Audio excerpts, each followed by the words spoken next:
want to go this year, Lubie, if we were ever going to cover a draft? Oh, Vegas, right? Oh, my God. Viva Las Vegas. The draft would be insane in Vegas. Oh, my God. Are you kidding me? In Vegas, right? And think about this now, with the new fusion and symmetry between all gambling entities. I remember when Roger Goodell was saying, yeah, you know what? We can't have this. It's gambling. Okay, Raj. Now he's in the sports book going, crazy with every basket by the Cleveland Cavaliers. Yeah, way to go, man. What are you kidding me? That's not a foul. The time. Wake up with Defo, joined by Lubie. Welcome to the Defo Show.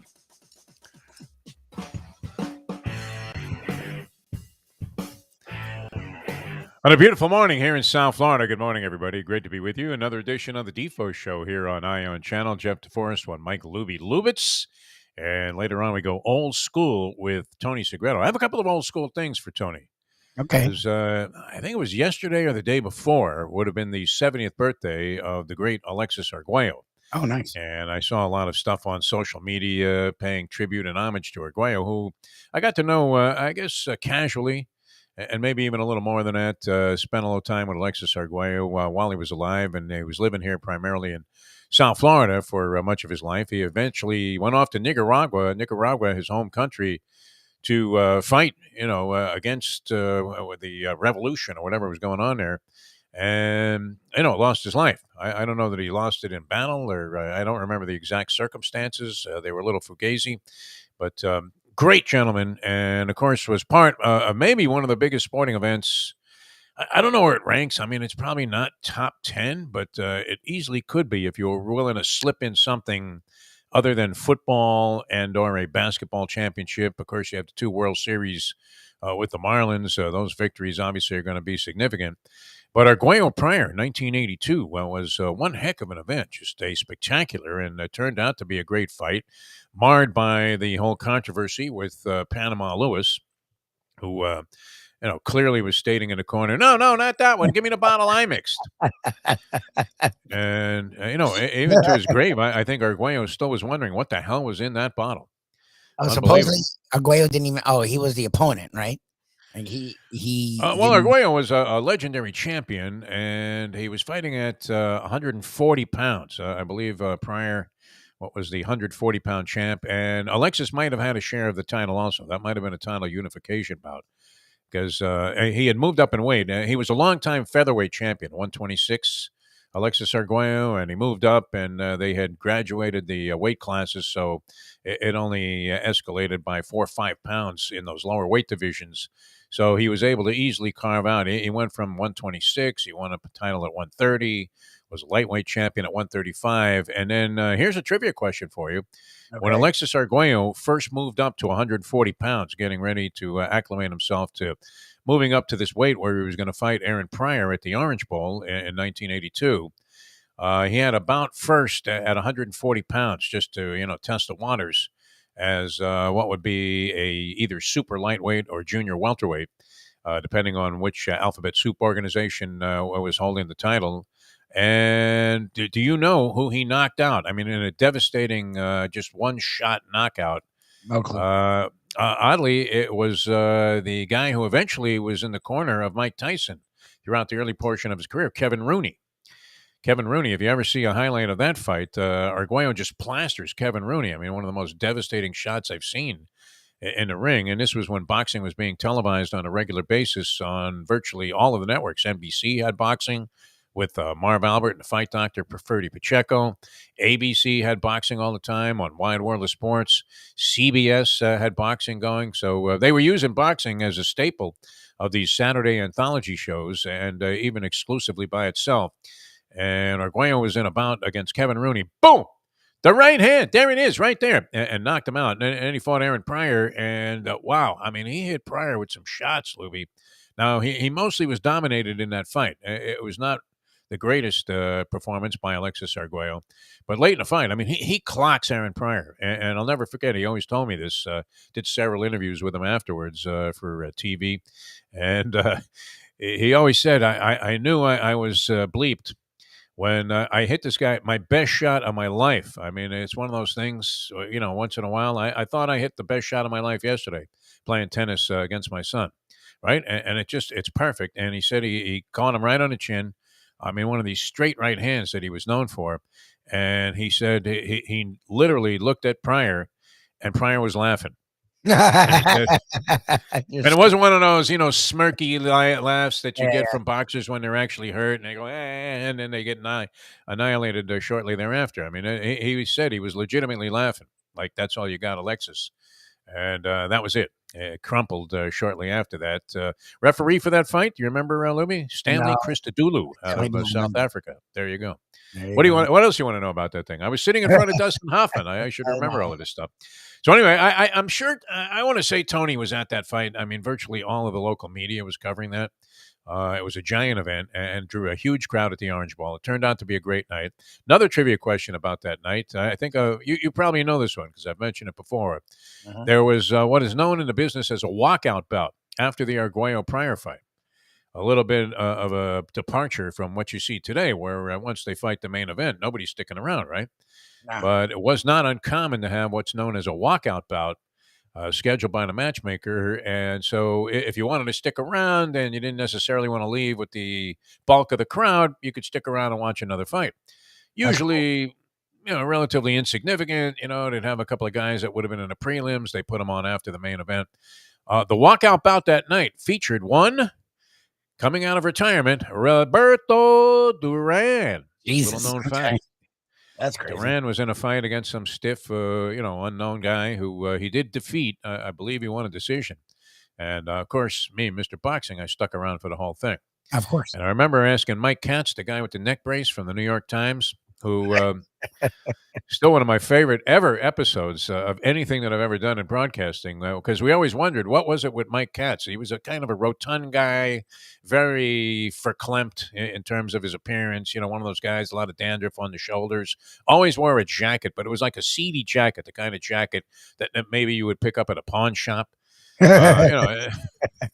Although somebody did buy like a Masters green jacket at a pawn shop, an actual, wasn't even a facsimile, it was the actual thing. And you're wondering who sold it? How did this get here? Exactly. Tiger. There's a distinguished news person. I don't know if Tony Segreto would never stoop this low, would he? I'm not sure that it's such a step down, but you remember the newscaster, very lovely young lady, Laurie Jennings? Oh, yes. She's on like Channel 10. Yes. Been on my entire life. She's hawking some online pawn shop now. She's got like a fistful of jewelry. And she's on TV. I know she has some other endorsements, but what is it? Prosper? Does she still do news? Usually news people. No, she retired a couple of years ago. I'm about to say, news people don't do stuff like that. They're sort of weird about it. It's like, no, they wouldn't have. It wouldn't be appropriate to have a newscaster doing an endorsement for an online pawn shop. I love it. I think go for it. Why not? I would do it. I mean, any pawn shop owners out there, we're more than Morgan. What is that? Morning Star or whatever, where they tell you to come down, bring your jewelry. Anyway, that's kind of a weird thing. I don't think Segreto would stoop to that. And the other thing I think Tony would remember, I'm thinking he was all over the coverage of that fight. And he probably knew Alexis pretty well also. Because Alexis was very friendly with everybody and was a guy that was always accessible to the media. And you're thinking, it wasn't like he went out of his way to promote himself, but if I could have Alexis Arguello on a show, he made a great appearance, good-looking cat, and tremendous stories to tell. It was always good. So we'll get into that a little bit with Tony later on in the program. And also the closing of Pompano Park. I would think that Tony was pretty much enamored, like everybody was, with the great Alan Finkelson, who was the PR director there. But, there are certain publicity directors that kind of supersede even like knowing the general manager or the president of the place, because they're just like a character that represents the vibe of the entire place. I mean, look, Frank Fiore in that capacity is very much like that, right? Yeah. I mean, don't you have a good feeling about Hialeah Park? Because you know Frank? Of course you do. And Finkelson was like that. Always a very welcoming, character. And then it was just weird to walk into the guy's office and have like Mickey Mantle walk in. Or, Whitey Ford, and you're like, really? Wow. And he would just sit down and very casually, say to like the Mick, hey, Mick, I want you to meet a friend of mine, Jeff Deforrest over here, young sportscaster. He's on the rise. That's funny. You're like, wow, that's Mickey freaking Mantle. What the hell? Unbelievable. So, and this guy had an office that was, kind of decorated with a lot of Yankee memorabilia, and it wasn't uncommon for any level of dignitary to be in there. So I'm sure Tony has some stories about that. And of course, we have what?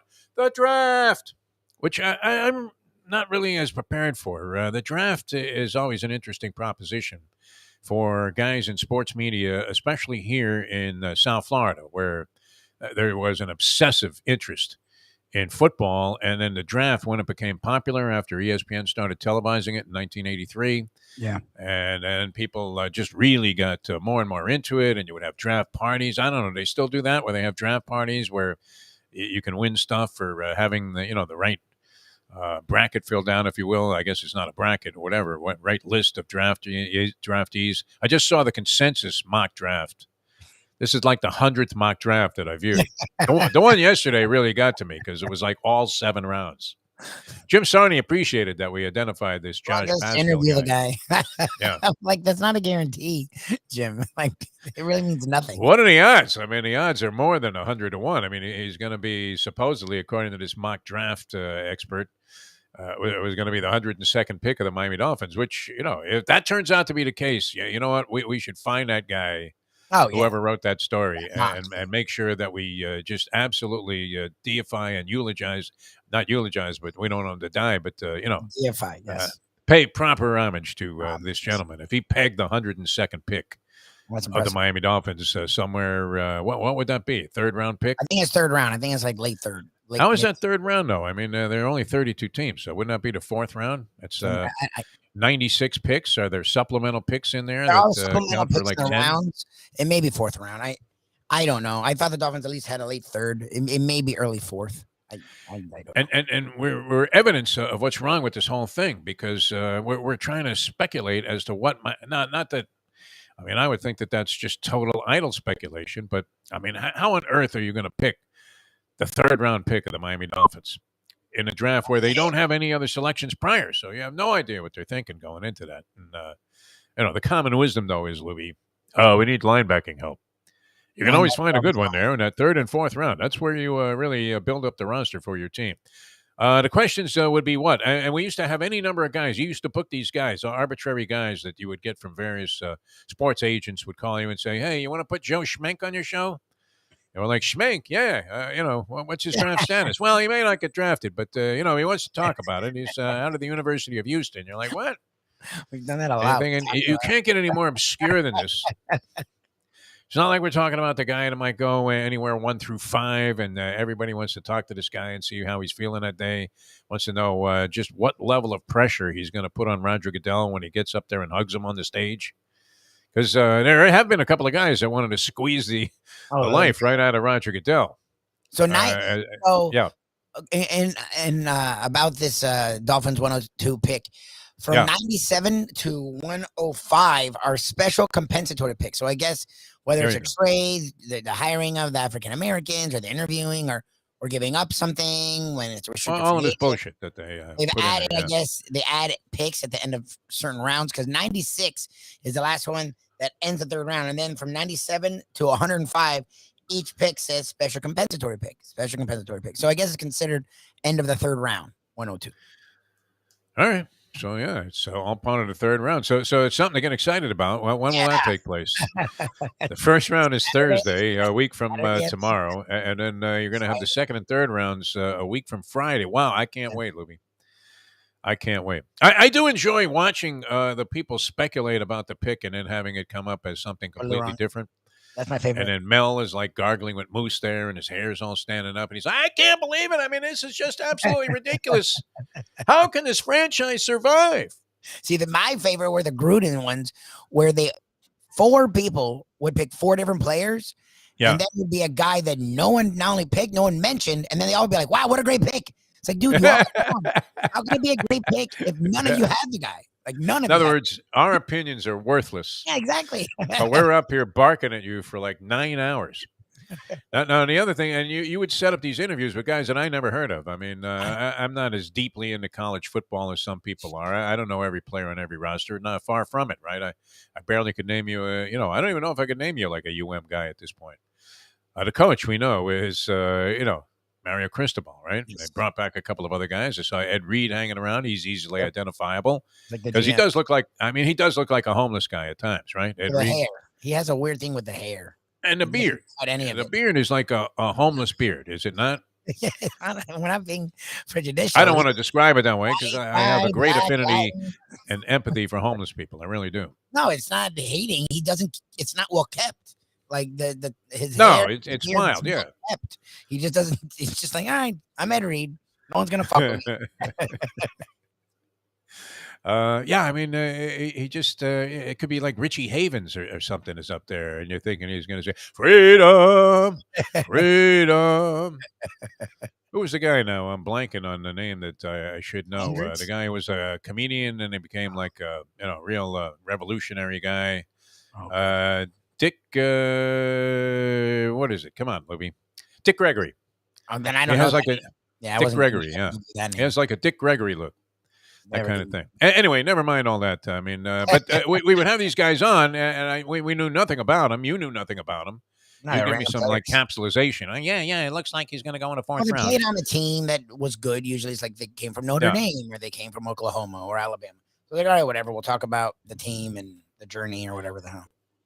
The journey. See, that word should never be used ever. I mean, unless you're Susie Colbert, as these guys come off the stage and you go, oh, tell us about your journey.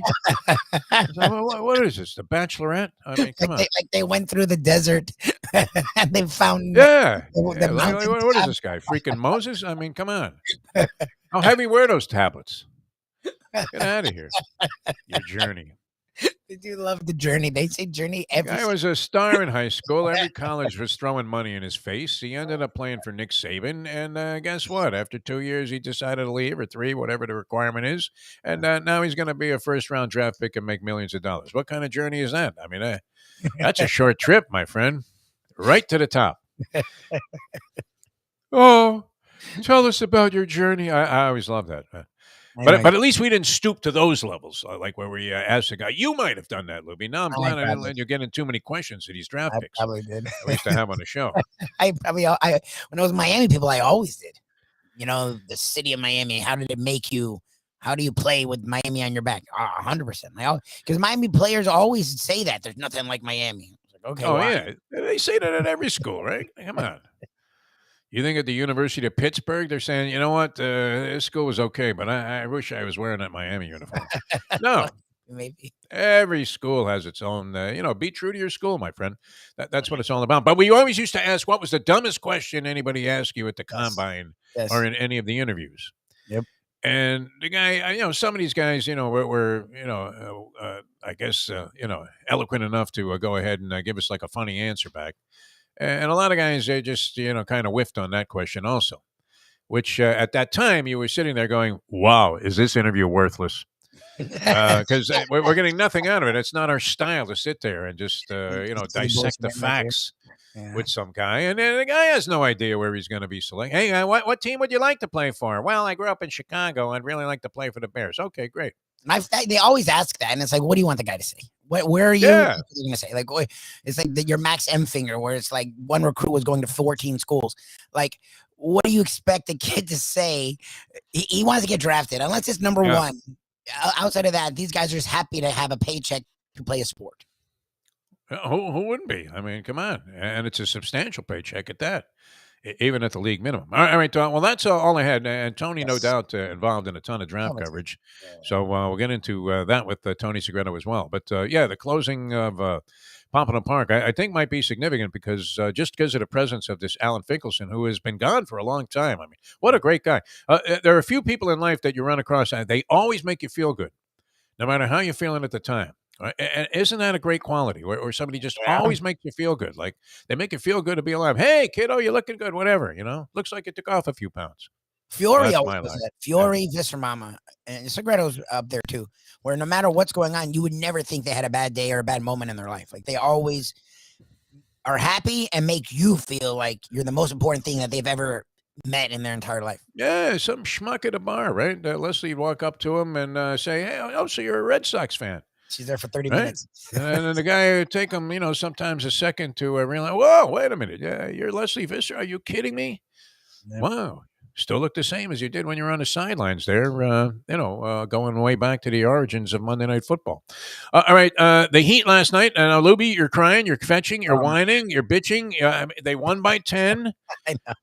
You know that this is the way it goes. Usually, you'll see a response by a team that got shellacked in the first game of a series that isn't half of a bad team. Atlanta played very well in the latter stages of the season, worked their way into the postseason with a couple of dramatic victories in the play-in week, which I thought was valuable. A lot of people are dissing it. I just don't see the reason to complain about getting free entertainment on TV. We haven't heard tanking. When was the last time you heard tanking?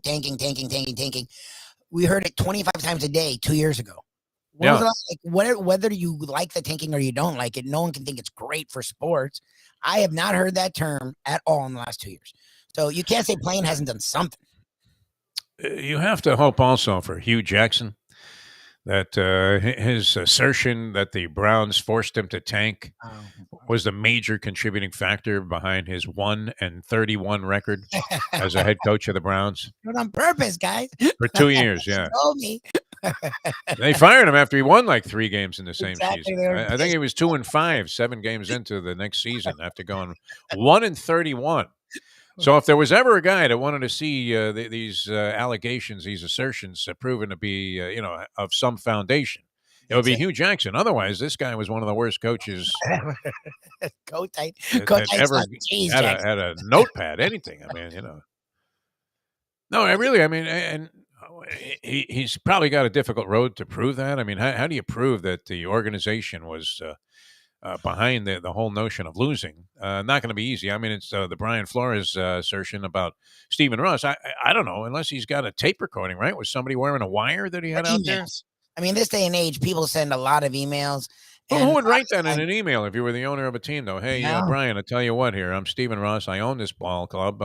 I know it goes totally against the entire concept of what the NFL is all about. But I would like you to lose these games, and I'll pay you another $100,000. Love, Steve.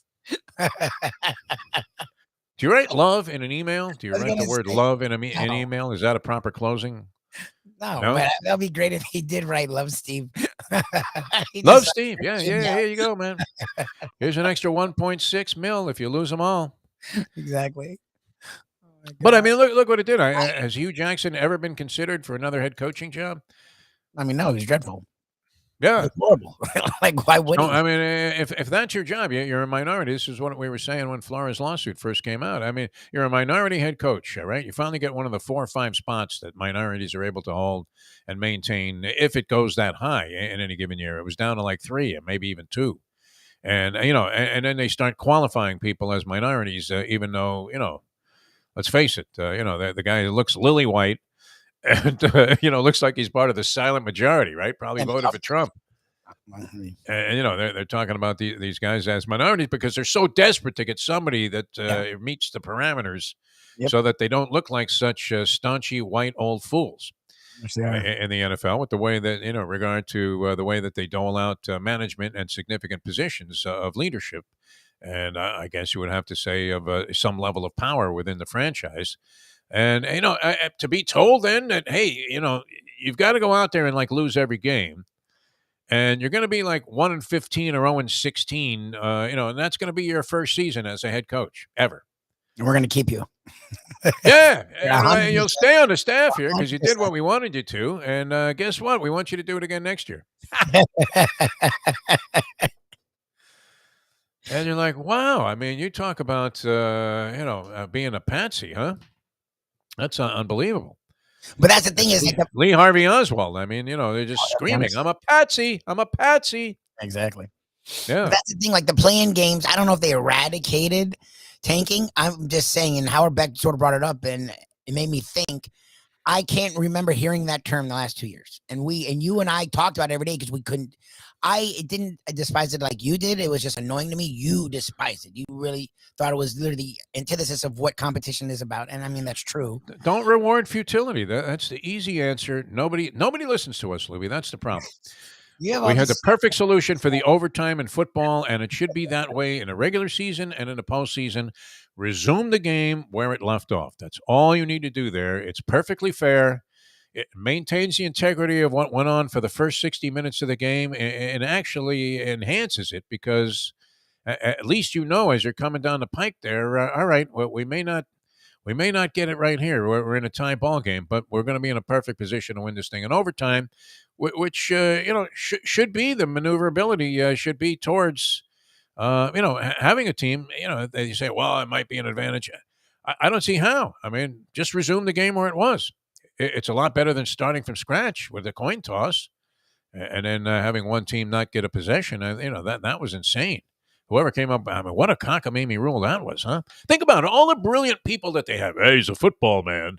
That have been in the game and around the game, and the players and the former players and the executives and the agents and everybody that's been, the fans, I mean, whatever. And they can't come up with something better than that? You have to be kidding me. We have the solution. Nobody's listening. Didn't have it. That's very, very unfortunate that that has gone that way. Now, the overtime in hockey is great. The Panthers with another win. Mayo, I think he's gargling with razor blades right now. Freaking out. Mayo. Yeah. He'll be with us Friday. And look, it could happen, right? I mean, would that not be, just the most deflating thing when you see a team have, a good team having a magical season by any standard. 55-15, I believe, is their record. One loss. Yes. Not including, the overtime points that they got. And in overtime, they're dynamite, right? I mean, they put 3 guys on the ice. They scored in a half a second yesterday. It must be like that team. I haven't watched a lot of them, but the times I've seen them in overtime, the other team doesn't touch the puck. Yeah. It's 11 in a row now they won. Towards the end of the season. They started the year hot and maintained it all through the entire season. They lose in the first round. That would be exceptional. All right, let's get to your Miami Heat. You're panicking. I started to say, before we got sidetracked there into whatever else we were talking about, that you were fetching, pitching, moaning. I've never heard a guy complain so much about a team winning by double digits. You should be happy you're As the Miami Heat won by 10. You had to figure that Atlanta was going to, peel itself off the mat a little bit. Although Trae Young, again, it was Robbie Benson City for Trae Young in this ball game. 10 turnovers and maybe even more. Yeah. I know we had 10, and the Heat, they put pressure on him as he's dribbling the ball. Now, he has all those herky-jerky moves where he is able to find his way into a new space dribbling the basketball, but he keeps running into brick walls. Yep. And then when that happens, he makes a very awkward pass, and the Heat, well coached by Nespo and executing defensively, to just an absolute perfect component because they kept picking off his passes and turning them into layups. Trae Young, he was befuddled in this ball game once again. I think he had more points. Obviously he had more points than when he shot 1 for 12, but they also force him. He will throw up just a series of what would be just blatant chucks at key moments of games. Now he makes a few, but the percentage is low. And he helped give that game away in the end, Trae Young, very much so, to the Miami Heat, who were sparked by your man, Jimmy Butler. And you're always screaming for Butler to do what he did last night, on a regular basis. Even the commentators on TNT, which, by the way, Iron Eagle in town. Eagle. I know, Iron Man. I was torn last night, because we love Eric Reed. And, of course, he came on the show here, was brilliant. And, we love Iron Eagle, who just did a couple of shows with us on our Believe podcast and is always among the most entertaining guys that we ever speak to on any of these platforms. Yep. And so they're both doing a game. Now, I usually like to go, if there is a national broadcast of the game, I kind of like the national perspective just to see what other people are saying about the home team and how they're being regarded. And the book on the Heat is pretty much, universal, which is extremely deep. Look, did Duncan Robinson even play in this game last night? He was on the floor for a little while. What happened to him? He disappeared. He wasn't on the floor like 5 minutes in the second half. He played literally 6 minutes total, had 0 points.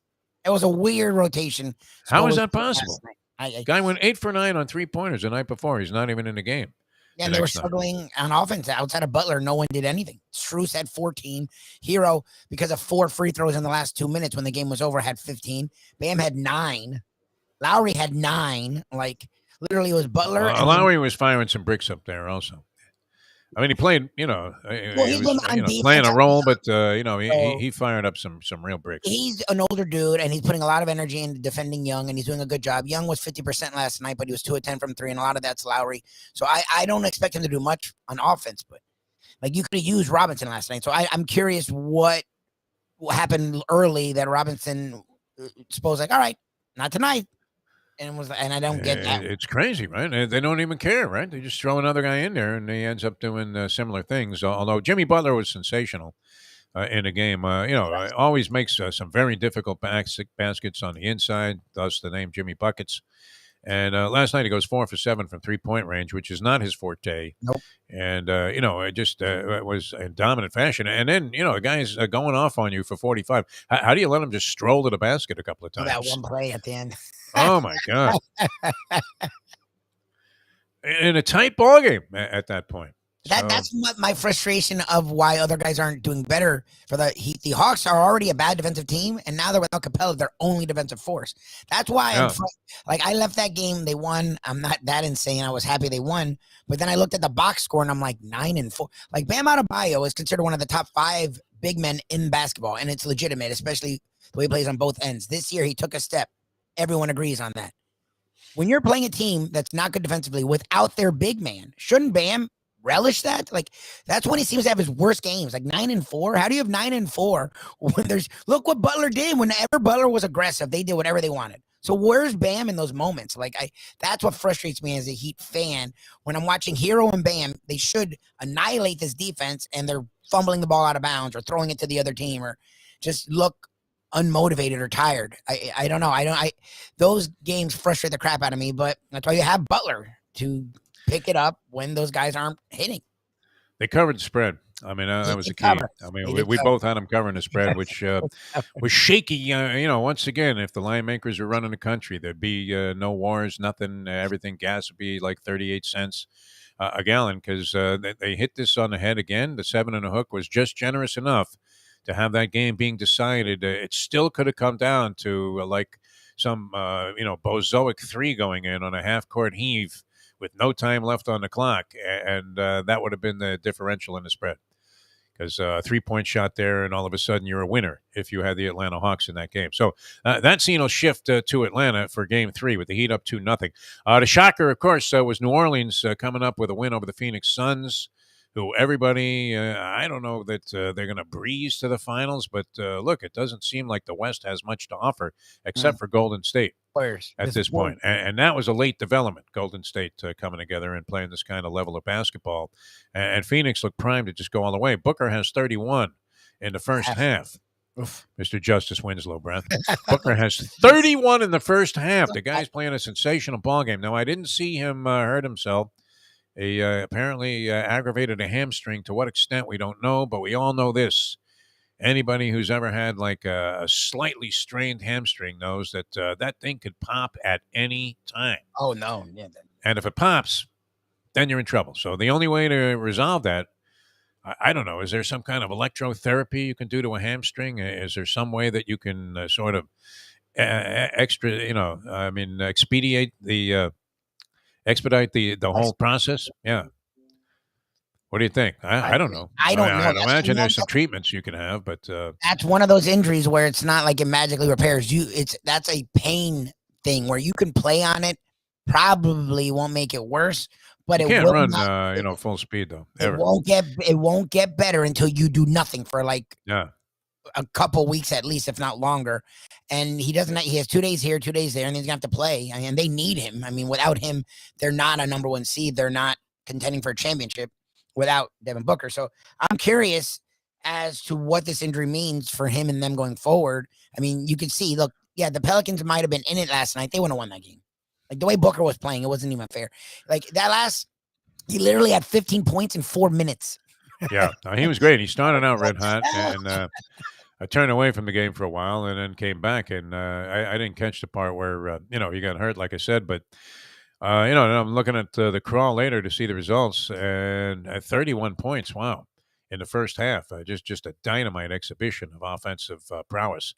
And, you would have to think that he would have at least been enough of a contributor in the second half, because the Suns did get a little closer.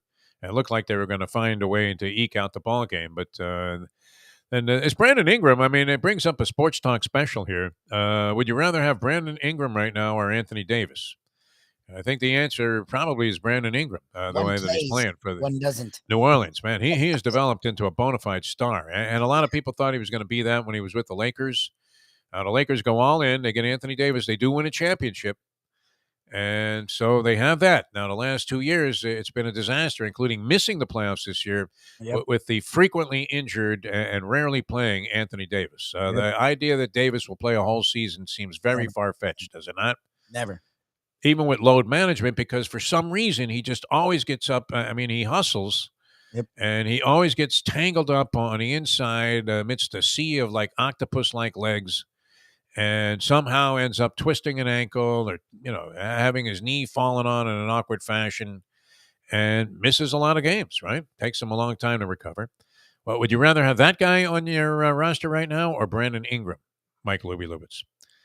No, you want the guy that's playing, and you want a guy that in this age fits. Like, that's why he was the number 2 pick out of Duke. Ingram is. He's a long guy that can. He's Kevin Durant-esque, where he's long.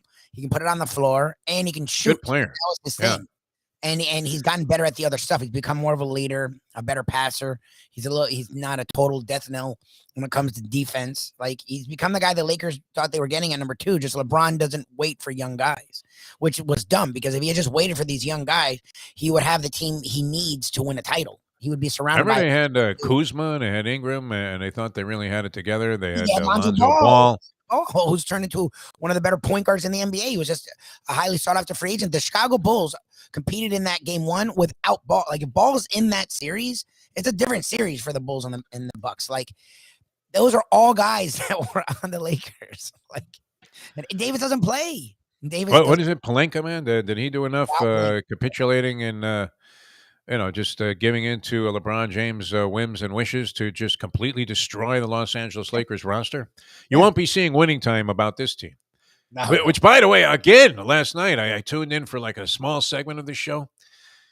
This portrayal of Pat Riley is bizarre. Now they had Riley like stuffing. Supposedly, I think Jerry West and Westhead, they had him stuffing Westhead into a bathtub and beating the living daylights out of him. Pat Riley. I have to watch the last 3 episodes, but supposedly, because everyone's complaining about this. And I think Jerry West has an actual lawsuit, because there's a book. He should, man. They made him out to be the biggest jerk off that you've ever seen in your life. The great Jerry West. That portrays them all accurate. It takes who they are and stretches it a little bit, but it's not caricatures. Winning Time, the Adam McKay, look, he's a guy that works with Will Ferrell. So what he did was took reality and made it totally farcical. But the problem is, it is shot like a documentary, and there's enough reality to it that people take it like people like me who weren't around in that era and only know these guys as older gentlemen. Watched it for the first few episodes until you started ranting about it. Like, oh my God, wow, Jerry West was a fuck, and Pat Riley was a wuss. And what's wrong with Chick Hearn? Like, is he a racist? Like, what's like all these guys are portrayed like total scumbags, and Bus was never considered. I know he was a ladies' man, but this guy, they make him out to be a total loon. Like, he just doesn't give a shit. He is trying to pull everything out of his ass like it's a pyramid scheme. Like, they portray everyone in a way that it's like they were always portrayed like, wow. And Magic, like, everyone hated him, and I don't remember hearing any of those stories. Like, I could see Norm Nixon not liking him, but the rest of the team fucking loved him. Like, the kid came in winning a title and helped them win a title. So it's like, okay, I don't understand. I never heard any of these stories. I'm like, wow, this must be the greatest documentary ever or series ever, because they're totally changing history. I was like, wow. It's our artistic license to an extreme. It really is. I mean, we're talking Christo, artistic license. Exactly. Like, really, Christo? Exactly. That's art? Okay, great. Exactly. This is art here, and we're going to get into a lot of stuff here. Thanks for being with us here on the Defo Show. Of course, Big Jack pushing the Cigar of the Year party with Oliva cigars. And I don't know if Jack smokes cigars, but, he says these Olivas are just a real deal. And it's all going to be featured at the Surf Comer Hotel. And that's taking place on Saturday night, this coming Saturday night, just a few nights away. You can get tickets for this at universe.com/cigar of the year. A lot of great cigars going to be on display and available there, and all kinds of good food and drink. Big party, Surf Como Hotel, South Beach, a lot of glitz, a lot of glamour, a lot of red carpet type of stuff. So be a part of it. The Cigar of the Year party, Oliva presenting that. And that is available to you at universe.com/cigar of the year. Now, if you want to line up a cigar, I mean, every time you go to Hialeah Park, it's funny too because you'll see like a casino will be posting something like a video, and you'll see the shot go up, and it says "big win," and it's like $42 the guy won. And you're thinking, I don't feel so good if this is a big win. What are my chances of actually winning in the end? 0.0, my friend. Exactly. Oh, I got a message yesterday. You're more than welcome, Steve Calabro, right? They like that little thing that we did for the boxing promotion. Nice. And it's nice to know that you're going to be featured in an audio, this is going to be like a special edition thing that's going to be playing in the men's room at Hialeah Park. And Steve says he liked it so much he may even broadcast this thing in the casino, right? I was like, wow, we do really well in the men's room. Like, that's right in our wheelhouse. It's where our audience usually heads, right in the middle of the show, right? Like, who are these guys? I got to go take a... Exactly. Choose your poison there. But if you do go into the bathroom there, you're going to find out that what everybody should know.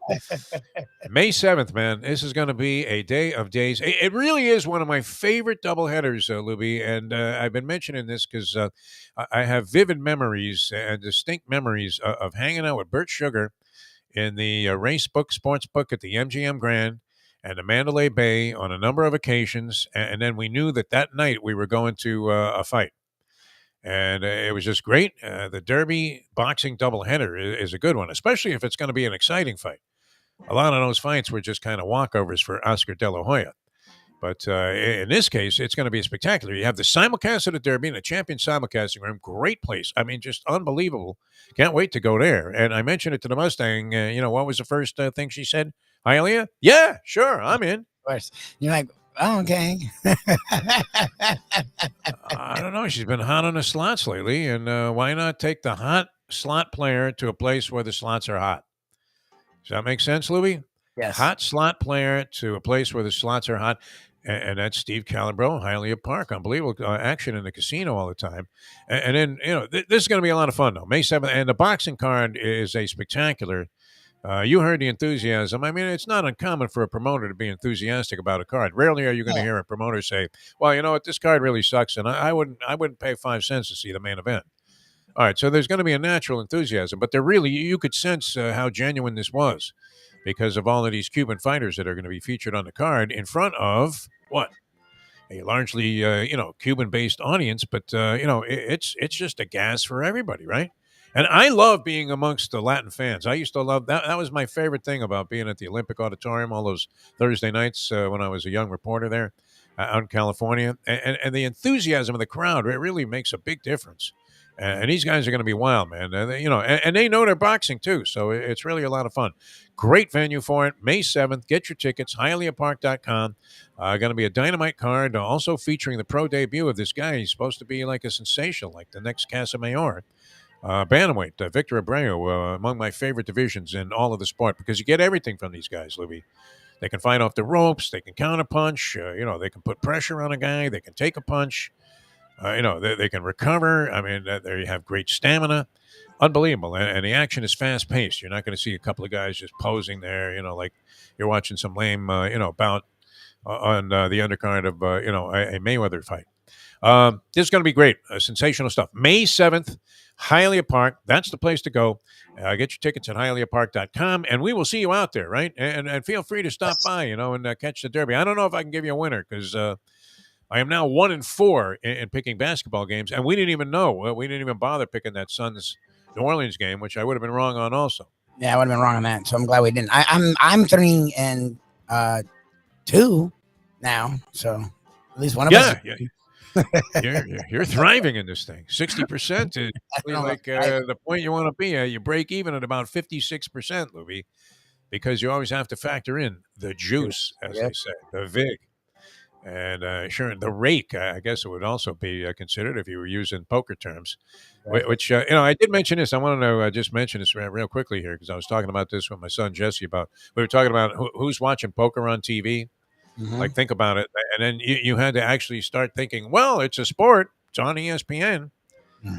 But I remember, part of the fun was, remember that guy Doyle Brunson? He was like an old school Amarillo type of guy, and he had the hat on.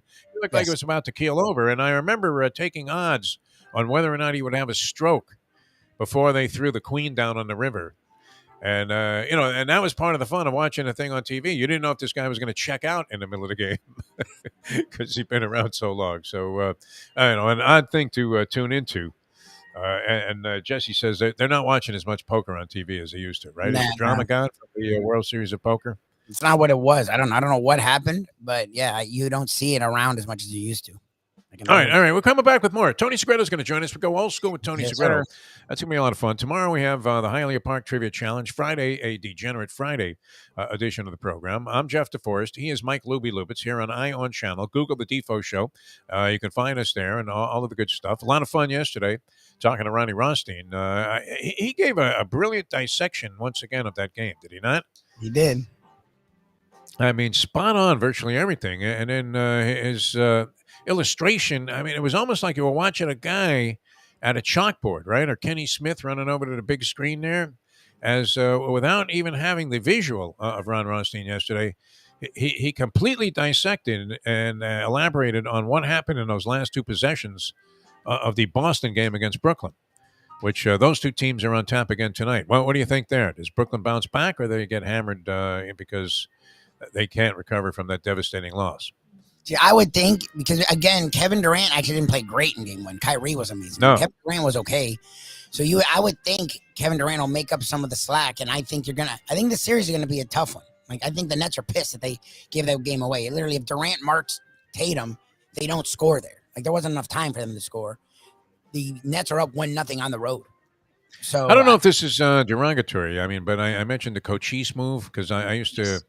You would have guys that, like Steve Nash used to do the Cochise move, where he just dribbled around in a circle. Yep. And he went like under the basket, came all the way back out, under the basket, all the way back out, and then finally stopped and looked around and said, "Hey, somebody get open." And Kyrie Irving, I mean, for all the great things he did in that game, that final possession that the Brooklyn Nets had, it was horrendous because he did the Cochise move. Now, can you say that? Because the reference to Cochise is not meant to be disparaging to any Native Americans. Okay, yeah. It's just like, but I guess it would be because it implies how in cowboy and Indian movies, if you will, the Indians always circle the wagons. So, that was there you go with the description. Hey, Cochise, you going to pass the ball or what? I don't. I have no idea. There you go, man. I couldn't talk about the Heimlich maneuver. It had to be the Cochise move on the show.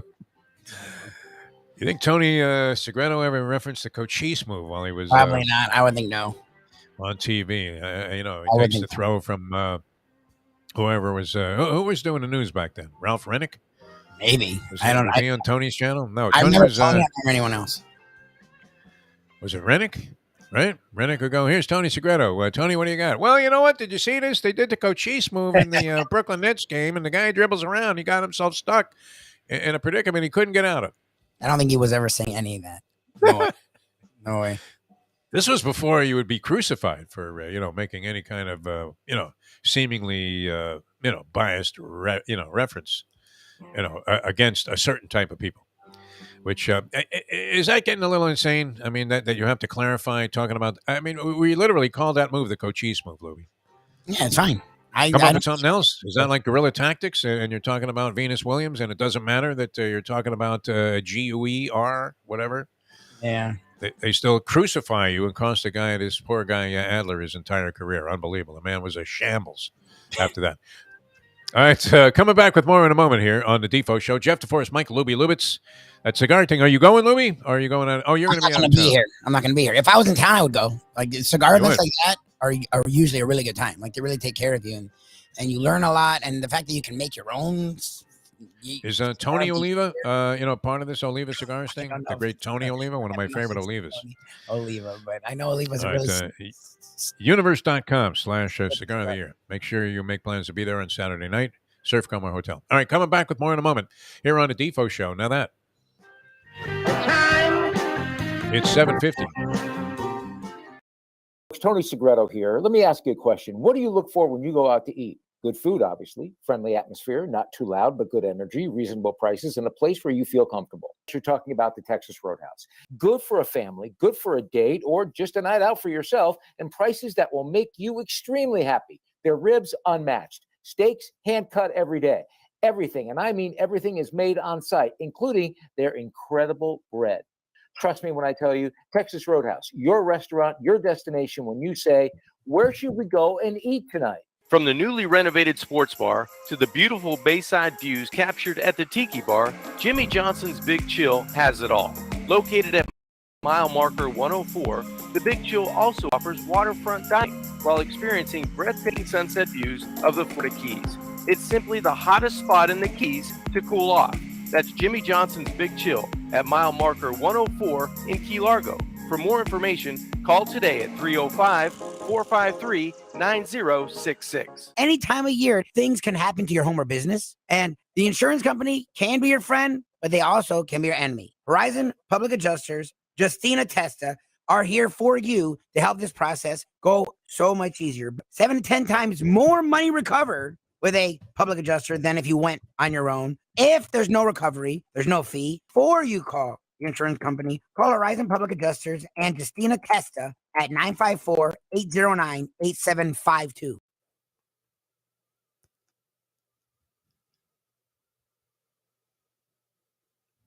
Florida, which is in the state of Florida, has been in the Stone Age forever. I mean, we're still operating by blue laws. I don't even know if you can buy a beer before 12 o'clock on a Sunday. I'm not sure what religious cult is responsible for the legislation that takes place, but essentially Florida is structured this way. We're here in South Florida, which is very hip and up with modern times.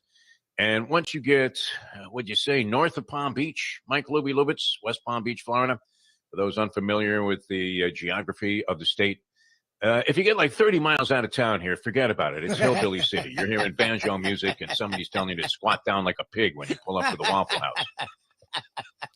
It's just the way it is. The modern day odd couple, Defo and Lubie, are on now. It is, of course, the Defo Show.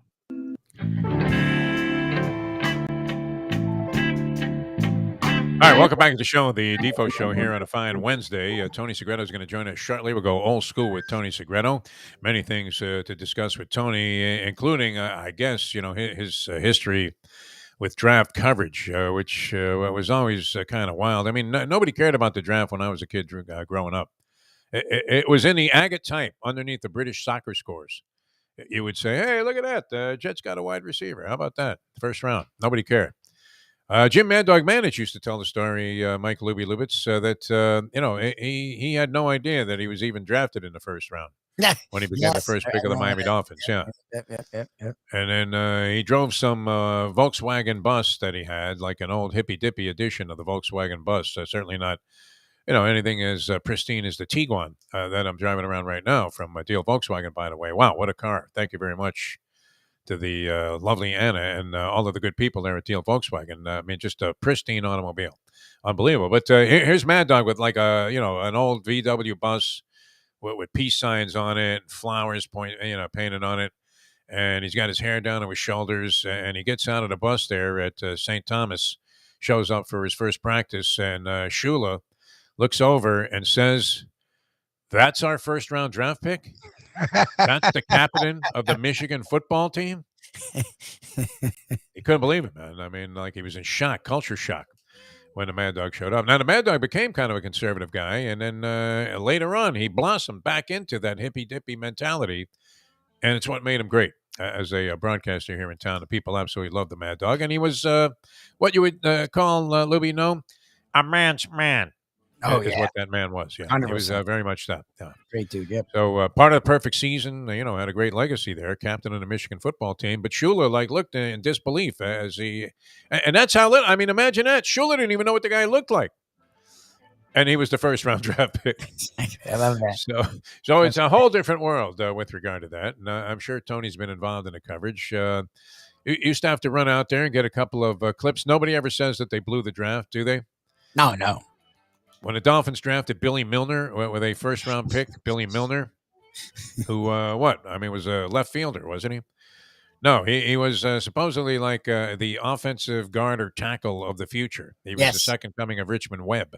I don't remember him doing anything.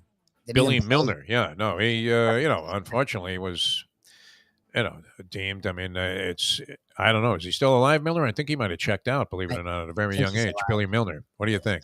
I think he's alive, but he didn't see life on the field for the Dolphins. He was horrendous. I have him dead. I don't know why. Lubie, Billy Milner. Did he have some bizarre, heart ailment that forced him into an early grave? He's alive. He's 49 years old. Like I said, very much alive. I think he's fine. It's so depressing. The guy's Why do I want to kill everybody off here? Yeah, That's that? Crazy. I don't know. All right, we certainly don't want to kill this off because, Texas Roadhouse Restaurants and Catholic Health Services bringing you Tony Segreto. We're going to come back and go old school with Tony Segreto on this Wednesday, as we do every Wednesday, brought to you by those fine organizations and establishments. Texas Roadhouse Restaurants, dynamite all over the place. Steak prices are soaring, Lubie. Yeah, I don't know how does Ed Garcia do it? How does he do it? I don't get it. I mean, you know what? I was at a place last night after playing tennis with my son. And they have a steak special on Tuesday nights, which is the night we usually play. Now, we don't usually eat there. We just suck down a few cocktails. But, and it was very, very reasonable. And it looked good. And I'm thinking, wait a minute. Texas Roadhouse exceeds this in both quality and price every day. And the people are like absolutely blown away at what a bargain this was at this place yesterday. I mean, a lot of people come out for that. Every day is like a steak special at Texas Roadhouse. It's great. And Catholic Health Services, we cannot say enough good things about these people. I mean, wow. The difference, literally night and day from any other organization when it comes to healthcare and taking care of people in rehabilitation circumstances and or, God forbid, I mean, hospice, right? We all have to meet our maker one day, Lubie. Yeah. I'm on borrowed time now, as I keep saying. So Catholic Health Services is a great organization. Stay in touch with these people and always have them in mind. If somebody in your family or you yourself, right, you blow out a knee playing tennis, where do you want to rehab? Oh, there. Some schmink place. Okay, yeah, go over in the corner there. No, do, like 10 minutes with the ball. Exactly. Right. And meanwhile, the girl's filing her nails. It's supposed to be, supervising this, whatever. They're on the cell phone there. They're playing cards in the back. You get, hands-on care at Catholic Health Services. It's great. All right, we're coming back with more. I'm Jeff Deforrest. He's Mike Lubitz. Old school. Tony Segreto starts in just a couple of minutes here on On Channel. Now that. The time. It's 7:57. Tony Segreto here. Poker is your game. You're covered in style. And you can play all your favorite Vegas-style games, including blackjack, craps, and roulette in Hialeah Park's sizzling hot casino. Get a player's card when you walk through the door for all kinds of generous amenities, including our favorite, free play, when you come out to the ultimate casino and entertainment destination, Hialeah Park.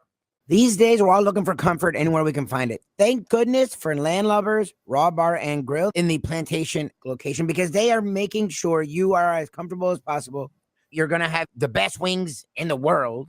You're going to have a great burger. You're going to have their amazing soups. Again, Landlubbers Raw Bar and Grill. It's nice and easy. Just go to landlubbersbarandgrill.com for both your pickup and free delivery. Thank goodness for Landlubbers for making you always feel right at home. Catholic Health Services is committed to care that changes as your needs do. Our full continuum of services is designed to be there throughout your care journey. If you need assistance with daily living, post-acute care following a serious health event, or additional medical care at home, we also offer skilled nursing and palliative and hospice care. Your care needs may change, but our commitment never does. Catholic Health Services, South Florida's #1 choice for post-acute and end-of-life care. Visit CatholicHealthServices.org.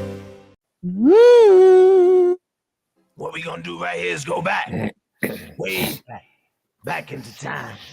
We are now kicking it old school with the one and only Tony Segreto. Brought to you by Catholic Health Services and Texas Roadhouse. Tell me, doctor, where are we going this time? Welcome back to the show, the Defo Show here on On Channel. Jeff Deforrest, Mike Lubitz, and always a pleasure. Every Wednesday, we get a chance to reminisce about a lot of things and discuss whatever's happening in the current times with the great, a longtime broadcaster here in South Florida and an entrepreneurial type. He's involved in everything. Last time we had him on, he was en route to Vermont, and it seemed like you lucked out, Tony, because didn't you get smacked in the face with like a snowstorm? Yeah, we had.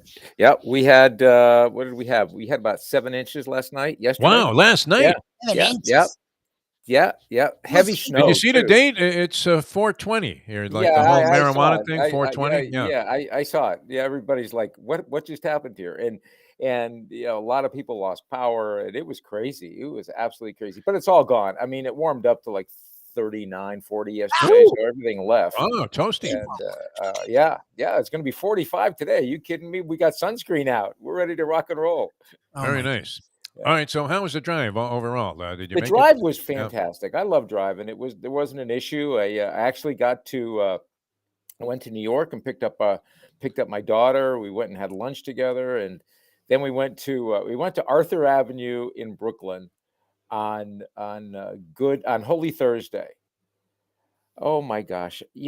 I know you know Arthur Avenue pretty well, Jeff. And refresh me. I'm not. I mean, it's like where every Italian hangs out. There's every kind of Italian. It's Little Italy in the Bronx. It's nice. It is. No one pays attention to like where to park. So people just like stop in the middle of the street. They go and they get their pastries and they come back out. It's awesome. It's just great, absolutely awesome. So you have to do that there.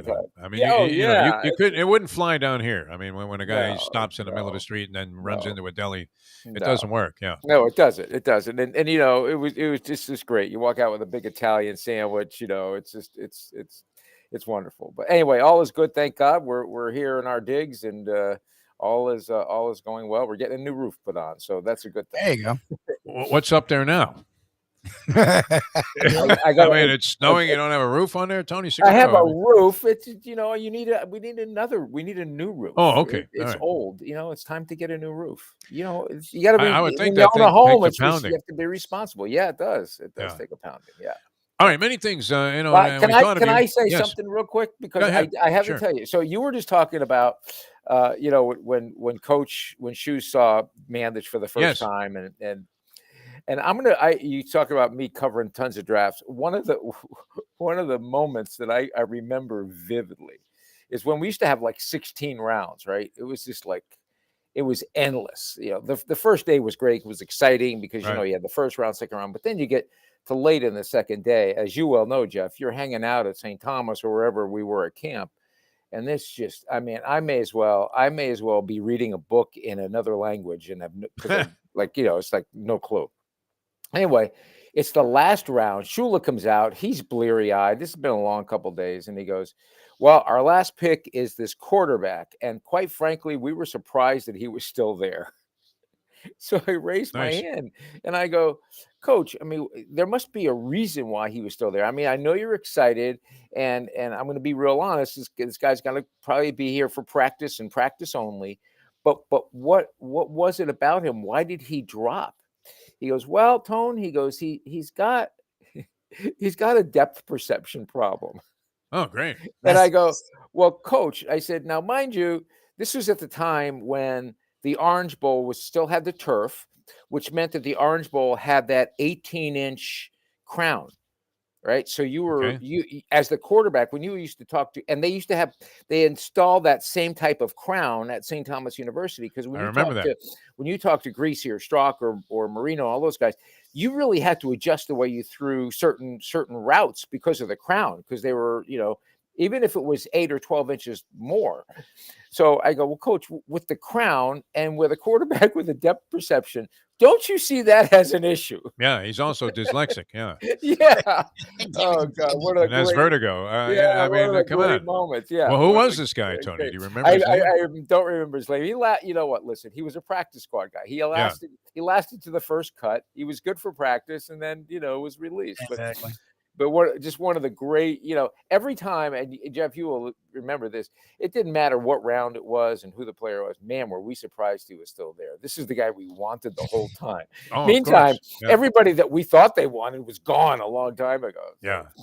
Well, I remember a couple of things about Dolphin drafts over there at St. Thomas in going out trying to get some clips or quotes or whatever from Shula or any of the spokespeople for the Dolphins. I remember when they drafted Mark Duper. Oh yeah. Who was a second-round pick out of like Louisiana Lafayette or some obscure college.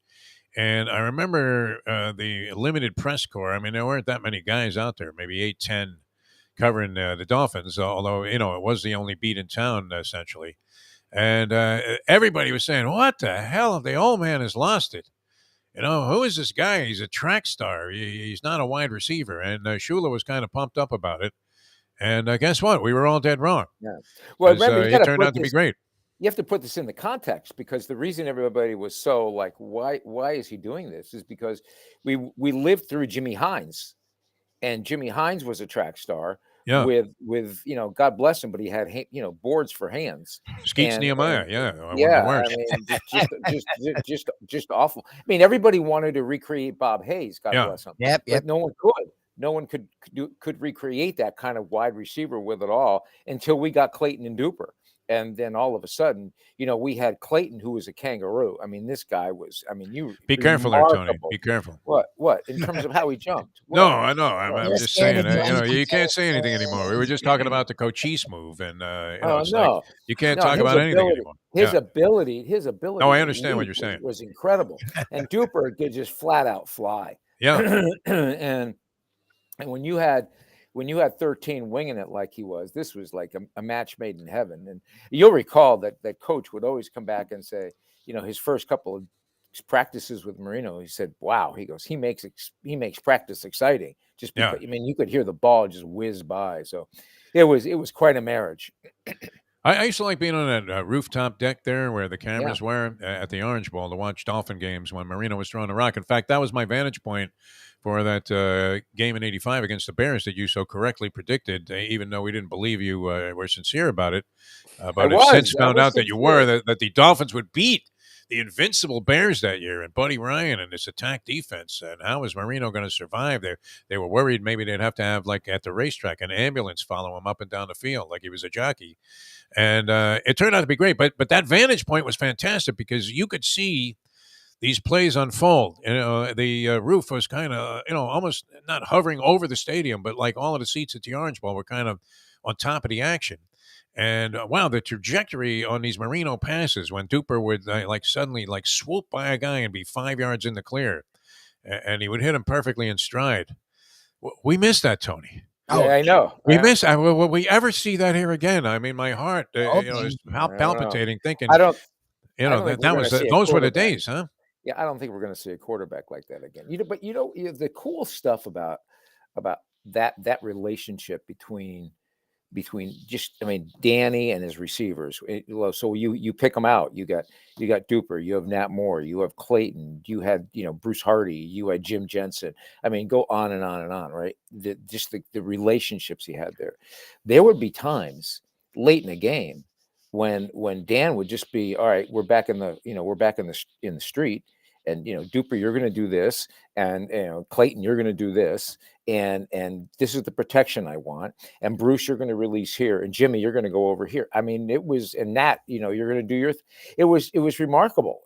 That's the kind of relationship they had, where they could literally draw it up in the huddle and say, this is what we're going to do, create the protection that he wanted, and go from there. And you don't see that much anymore. I mean, I think you do with the young guns now. I can see Patrick Mahomes doing it. I can see other guys kind of doing that sort of thing as they mature and get that kind of that veteran feel with the other players. But boy, oh boy, what a time for us. It was like it was like Shangri-La. It was. Well, you were in there with a shot, all the time, all in the time, game and in any year. I mean, it didn't result in any titles, which still, the Dolphins have bereft of that since like 1973. Which it's getting to be. I mean, is there a curse in play here, Tony Segreto?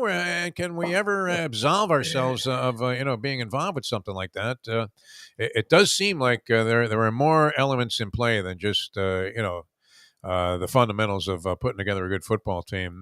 The other draft I remember, and I recall like 12 rounds of the draft when I was out there one year, and they drafted J.B. Brown, the cornerback, in the 12th round.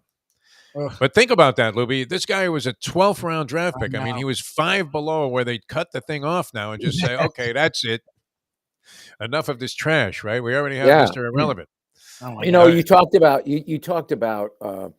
the that you didn't know what the draft was. Mandis didn't know if he was drafted. There was a hotel in downtown Miami by the name of the Everglades Hotel, a very famous hotel at the time in the 40s, 50s, and 60s. And I recall going to when the Dolphins were drafted back then. They put the players up at the Everglades Hotel, and I remember going It to has the to be Everglades a cheap hotel, no? I mean, and picking up Tim Foley and picking up Curtis Johnson and picking up various assorted guys from that 72 squad and bringing them to our studios for interviews.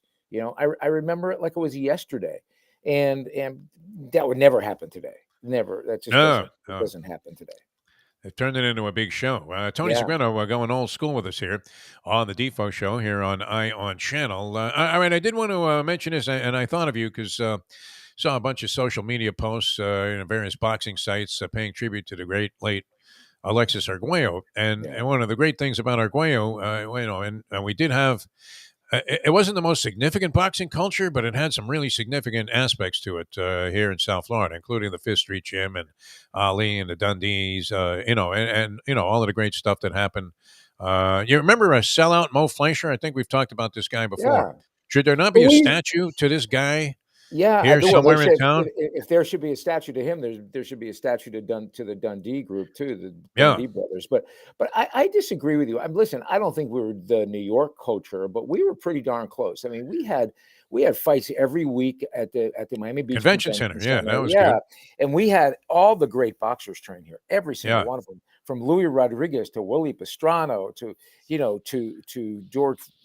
George Foreman. To Joe Frazier, I mean, on and on and on. Not to mention, obviously, Ali. But I think that and Alexis Arguello. I mean, just you'd go to that gym. You know how when you go, and this is going to be kind of a weird analogy, but when you go to those old. Remember we were talking about old bars a couple of weeks ago. Yeah, Tobacco Road. What was the Orange Bowl bar? Orange Bowl Bar, which it went out of business. Tony. But how you would walk into those old bars and they had this aroma of the people, of the smoke, of the not that you would like it or not. So you would have this history. You would smell history as you walked in. When you would walk into the Fifth Street Gym with the men who had been there previously and the men who were there at the time when you walked in, with the great trainers and boxers, it had this feel, this aroma of just that you were kind of taking in greatness. Yeah. And I miss that. I think of those days often. I remember, I can think of walking up that stairwell and just kind of having your heart go, wow, this is pretty darn cool. Oh, it was fantastic. And then you turn the corner there, and there's Angelo Dundee shooting the breeze with a towel over his shoulder. Chris Dundee is saying, how many tickets have you sold, Mo? Yeah. And you had this guy sell out Mo Fleischer in a town where you can't even sell out like the seventh game of the World Series. Yeah. This guy was selling out the Miami Beach Convention Center for not just boxing, but professional wrestling 2 times a week. He was bringing like 12,000 fans into this joint. It was amazing. Chris Dundee was the living version of Uncle Leo from Seinfeld. Hello. Yeah. He would grab you and have that big smile. How are you? Just everybody that would walk into that gym for Chris Dundee, he would make you feel like you were his best all-time friend. Oh, the wheels were always turning. You could see it. The business wheels were always turning with Chris. And Angelo, was, very, very amiably, spreading good cheer to everybody who was in the gym at the time. And I know you remember a guy who became a great friend of mine and helped me get involved in calling boxing events. Gave me my first gig doing that. Hank Kaplan, the great Hank Kaplan. Hank is great. A boxing historian. And you'd walk into this guy's house, and you'd say, wow, look at this collection of boxing stuff that he has, articles and this and that. And he says, oh, no, that's just the stuff I keep in the house. And then he would take you in the garage, and you couldn't find this stuff at the Boxing Hall of Fame. All right, speaking of Hall of Famers, and this is great because I'm looking at Mike Mayo's restaurant page there from the Sun Sentinel, Let's Eat South Florida every day. And I always see not only great tributes being paid to Texas Roadhouse, but I was mentioning Ed Garcia, and we welcome Ed Garcia from Texas Roadhouse Restaurants to the show. I was mentioning that I was in a place last night and they had a steak special and the people were clamoring for this. And I'm thinking, wow, how much is that? And they gave a price, and I thought, wow, you not only get better quality, but a lower price at any Texas Roadhouse. Every night there's a steak special there. Ed, how are you, my friend? Great. How are you guys this morning? Good morning. We're doing great. We're doing absolutely fantastic. So tell us the latest and greatest. What's going on at Texas Roadhouse? We have a big game coming up on Friday. We have the Heat's game, playoff game against Atlanta. They're on the road, so the Heat aren't home. And I would guess that if you want to go have a great steak and watch that game with a bunch of Heat fans getting a little bit crazy and having the coldest beer in town, Texas Roadhouse is the place to be. Absolutely. And you should have saw it last night when the game was coming on that all the heads were turned to the TVs last night, enjoying happy hour. I think I talked to you briefly. I was hanging out in Miami and it was a full house. Absolutely fantastic. So, and, we also have Mother's Day that's coming around the corner, a couple of big days, which is really exciting. So just a reminder about the mobile app and to get on the wait, because I'll tell you, it is not getting slower on the weekends. Very, very blessed. We're hitting some big weights, but the coolest thing about the app is you can put your name on there and you're going to go ahead and wait at home or be able to do some shopping before you come on into the restaurant. And then when you walk, you come in, whatever the app tells you, and you're not going to have to wait more than 10 to 20 minutes for your table, which makes it absolutely fantastic. Unless you want to get there a little bit early and have some extra margaritas with that Patron kicker, not a bad thing either. I think that's not a bad idea, getting those margaritas. But I want to bring up something else, which is a great idea. I did this for a few friends for some of their birthdays. You don't know what to get someone, and you can get these amazing gift certificates from the Texas Roadhouse and give them to people, especially if they haven't experienced Texas Roadhouse yet in their life. This gives them an opportunity to try it. And every time I do that and they go, I get the wow factor coming back. So I think that's something else that people should think about, because it's a great place. It's a great gift to give someone. Absolutely. I mean, the value behind it coming in, people get surprised with the line dancing that happens once an hour. And then you get the bread, the butter, the peanuts, and the portions are not small by no means. And, people get really shocked when you see this humongous restaurant that everything is just made from scratch, which makes it super awesome.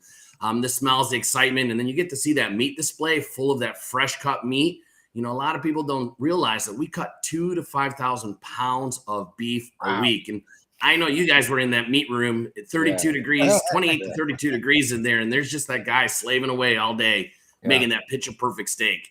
Not to mention the bread when they bring it to the table. And then but I have a great idea.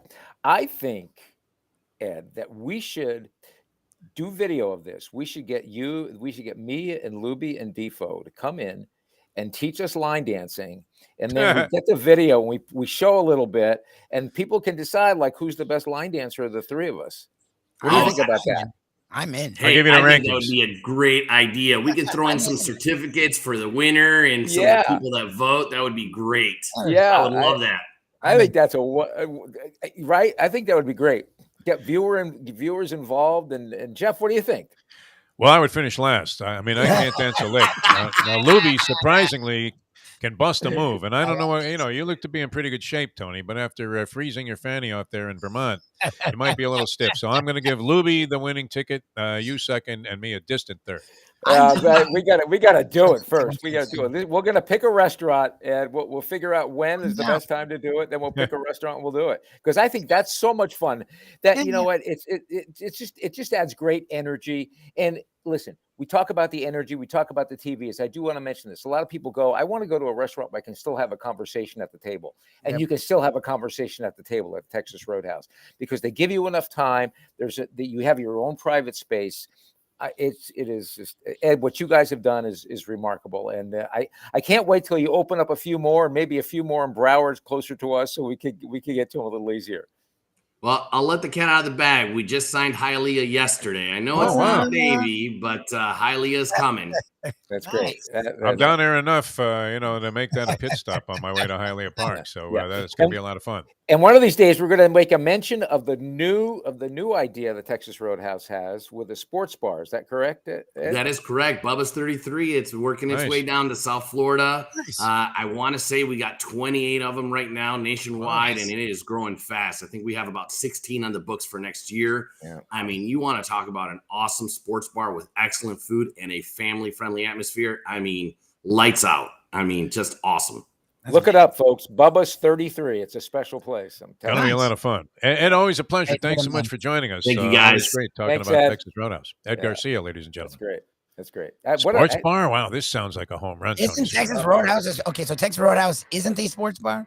What the heck is this Bubba's 33 then? Like Bubba's 33 is like a sports bar. Insane. Yeah, I'm probably set up with screens in a different way. Do you realize how much fun we could have doing a show from Bubba's 33? That's where we have to go, man. That's our next mission here. Is that what we have to talk about later, Tony? That'd be great, man. Bubba's. What was it? Bubba's 23.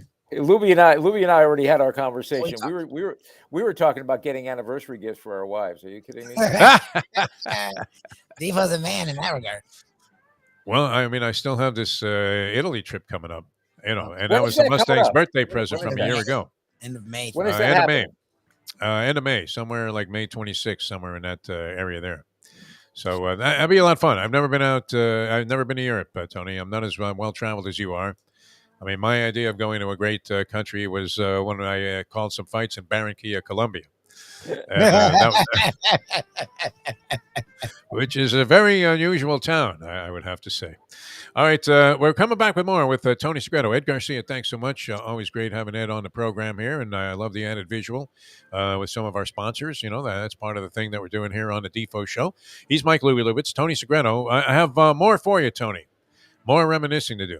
Arguello was great, though, just to finish that thought. I mean, was he not one of the classiest, most dignified guys? I mean, he made you love, like, if you were a boxing fan, he just made you love it that much more because you're thinking, wow, look at this guy. I mean, just as classy and personable and, just a real dignified human being. And then, went and fought a war, because he had it in his heart to fight for his country and ended up, unfortunately, losing his life. But would have been 70 years old. Were you at the Orange Bowl that night? For the prior fight? Yeah. Oh, yeah. If he wasn't in his boxing trunks, he was in a suit. Yeah, very well dressed and good looking guy, too. The nose might have been moving a little bit to the right there at the end of his career because Pryor really laid it on him. The second time was... I wish if you could take something back, you just wish Alexis had never come back for that second fight with Aaron Pryor because he got annihilated. Yeah. All right, we're coming back with more. Tony Segreto's here with us on the Defo Show, on channel tomorrow. Hialeah Park Trivia Challenge Friday, a Degenerate Friday, so a lot to look forward to here. The Miami Heat, of course, with a big win last night. We'll get into the baskets with Tony as well. But I have to ask you, think about your memories of the great Alan Finkelson. We'll come back with that in a moment. Now that. The time. It's 8:22. Tony Segreto here. Let me ask you a question. What do you look for when you go out to eat? Good food, obviously. Friendly atmosphere, not too loud, but good energy, reasonable prices, and a place where you feel comfortable. You're talking about the Texas Roadhouse. Good for a family, good for a date, or just a night out for yourself, and prices that will make you extremely happy. Their ribs unmatched. Steaks hand-cut every day. Everything, and I mean everything, is made on site, including their incredible bread. Trust me when I tell you, Texas Roadhouse, your restaurant, your destination when you say, where should we go and eat tonight? From the newly renovated sports bar to the beautiful bayside views captured at the Tiki Bar, Jimmy Johnson's Big Chill has it all. Located at mile marker 104, the Big Chill also offers waterfront dining while experiencing taking sunset views of the Florida Keys. It's simply the hottest spot in the Keys to cool off. That's Jimmy Johnson's Big Chill at mile marker 104 in Key Largo. For more information, call today at 305-453-9066. Any time of year, things can happen to your home or business, and the insurance company can be your friend, but they also can be your enemy. Horizon Public Adjusters, Justina Testa, are here for you to help this process go so much easier. 7 to 10 times more money recovered with a public adjuster than if you went on your own. If there's no recovery, there's no fee. Before you call your insurance company, call Horizon Public Adjusters and Justina Testa at 954-809-8752. Why is it necessary? I mean, it's cliche at this point to put the guy out there on the edge of the pier and be reporting. I couldn't agree with you. You're so not wrong. I remember so many times Bo Camper himself, because he's a big dude, holding onto a tree and like, I'm here, I'm out here. Yeah. And it's like, Jesus, right. Kim. We would. Did you ever get assigned to that? I mean, you never had to stoop to that, did you? He said no. Well, the only First of all, let me tell you something. When Weaver was punching away, part of those punches were mine because he was sending cash out to the dog track in between news shifts and reporting on the affairs of the world. Nice, Tony. He was he would come into my office and he goes, "Hey, Kythe is running tonight. Kythe was a great dog." And I go, "Really?" I said, "What are the odds?" He said, "Well, we got to put some dough on it." So I gave him some money for Kythe. Then I saw some, I look at the odds and my parents were going and he'd hook up with my parents and they'd be betting on the dogs. It was absolutely great. Defo and Lubie always have a blast kicking it old school with the iconic Tony Segreto. Brought to you by Catholic Health Services and Texas Roadhouse. All right, welcome back to the show, the Defo Show here on Ion Channel. Jeff Deforrest, Mike Lubie, Lubitz, Tony Segreto. I love that clip for a lot of reasons. Yeah. Paying tribute to the degenerate weatherman, Weaver, the weatherman, who was great in his time, man. He was, as big as anyone. Tex Antoine wasn't as big in New York as this guy was down here, beloved by everybody. But then that your dog chimed in during that clip in the background. He's ready. As if it was like peas rambling coming out of the Hall of Fame and talking about the heyday of dog racing, which kind of is a good lead into what I wanted to, kind of probe your memory on as we go old school with Tony Segreto here on the Defo Show. All right. Now, I love this guy. And I remember, one of the things, and it was not uncommon as a frequenter of many parimutuel facilities, which I love the fact that we had like 20 of them when I moved to South Florida. And it was like, I had 3 dog tracks. You had a couple of highlight frontons. You had a harness track. You had 3 different race tracks. And most of them had, a very, very, just engaging publicity directors that were, very friendly with the press and would try to generate whatever coverage they could. And do it in a very, a gentlemanly and classy fashion. Ken Malden was one, and he was at Biscayne. And he later became more well-known in town for his very eloquent sports updates, which he delivered with great style. It was kind of old-school Paul Harvey type of stuff, but it was great. And he couldn't have been any nicer. And then do you remember Alan Finkelson at Pompano Park? And I bring this up because they had a spectacular, 70 race card the other night to celebrate the closing and the final races ever to take place at Pompano Park, which was a fabled establishment back in the day. It was really the winter capital of harness racing with a lot of dignitaries and some very big shot people in the business being involved. But Finkelson was a classic. Tony, did you ever hang out in the office of one Alan Finkelson at Pompano Park? Endless hours with Alan Finkelson. Oh, nice. Just I considered him a dear friend. Whenever there was an issue with my family, when my father, when he passed away, Alan was called me right away. He came to the funeral. Was just amazing friend, amazing guy. And you mentioned Ken Malden. He and Ken Malden stood in that world of parimutuels. They stood head and shoulders above everybody else.